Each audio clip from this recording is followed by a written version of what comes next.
Salut à tous. Alors, petite actu concernant Renault qui a été nommé meilleur constructeur d'automobiles électriques de l'année par Green Fleet Award. Donc c'est une news sur clubic.com. Voyons un peu ce qui est dit. En 2017 déjà, Renault gagnait le prix de meilleur constructeur de véhicules électriques au Green Fleet Awards. 2 ans plus tard, le même trophée lui est attribué une nouvelle fois. Le prix récompense avant tout les développements apportés par le constructeur à la Zoé, dont la deuxième génération a été révélée en juin dernier et lancée en septembre. Sur le site des Green Fleet Awards, un article daté du 15 novembre détaille l'un des éléments ayant séduit le jury. L'utilisation de matériaux recyclés, on peut ainsi lire. Le tissu breveté qui sera utilisé dans la Zoé est fabriqué à partir de bouteilles de plastique, d'éléments textiles et de ceintures de sécurité recyclés. Au total, 8 mètres carrés de l'habitacle de la Zoé seront recouverts de ce matériau. L'approvisionnement et la fabrication en circuit court de ce revêtement recyclé réduiront les émissions de CO2 associées de plus de 60%. L'autonomie des véhicules et les propositions de Renault sur tous les segments de voitures électriques semblent aussi avoir marqué le jury. La rédactrice en chef du site Green Fleet News, Angela Pisanu, a déclaré « Se démarquant dans une catégorie très concurrentielle, Renault a décroché le prix du fabricant de véhicules électriques pour avoir fait de la mobilité électrique une option réaliste pour les utilisateurs professionnels, la Zoé atteignant une autonomie de environ 400 km. Couplé avec le nouveau Master Z2, ainsi que la fourgonnette à zéro émission déjà existante, la Kangoo Z233. Oui, alors ça, c'est pas vraiment les meilleurs exemples du monde, mais bon. Renault propose des groupes motopropulseurs électriques sur tous les segments de véhicules jusqu'à 3,5 tonnes. On peut aussi parler du Twizy, si vous voulez.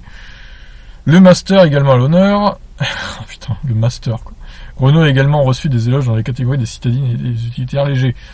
Le constructeur français n'a cependant pas remporté ses prix, laissant la place au japonais Suzuki pour les citadines et au groupe anglais LDV pour les utilitaires. Parlons au nom du groupe, le directeur de la flotte de Renault, Mark Dickens, se dit ravi de remporter pour la deuxième fois le prix du constructeur de véhicules électriques de l'année au Green Fleet Awards.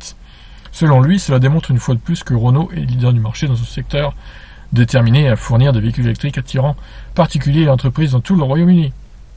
D'autant plus que le constructeur continue d'étoffer sa gamme déclinant ses modèles traditionnels dans des versions électriques ou hybrides. C'est déjà le cas des Clio ou Capture, et Renault a aussi annoncé il y a quelques semaines l'arrivée en France de son crossover électrique, le KZ2 donc, qui devrait porter la marque Dacia en France et en Europe.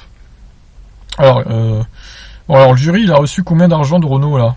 Non, je suis mauvaise langue. Oh, il est méchant. Oh, j'avoue, la Zoé, elle a l'air pas mal. Je vais peut-être la tester vendredi, c'est pas encore sûr, je vous tiens au courant. Mais de toute façon, après cette vidéo, il y a le test de la i208 qui arrive, et restez bien connectés. Mais bon, oui, la Zoé, d'accord. Bon, après, Kangoo Z2 qui a 180 km, voire 200 max d'autonomie, et Master Z2 qui a moins, du coup, vu qu'il est hyper gros et hyper encombrant, hyper lourd. Je suis pas sûr que ces deux véhicules soient un exemple à suivre, mais bon, pour la Zoé, ok, ça va. Mais le reste, bof, hein.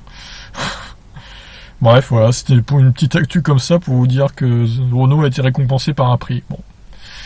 Voilà, bravo à eux, j'ai envie de vous dire. Sur ce, je vous laisse réagir. Ciao!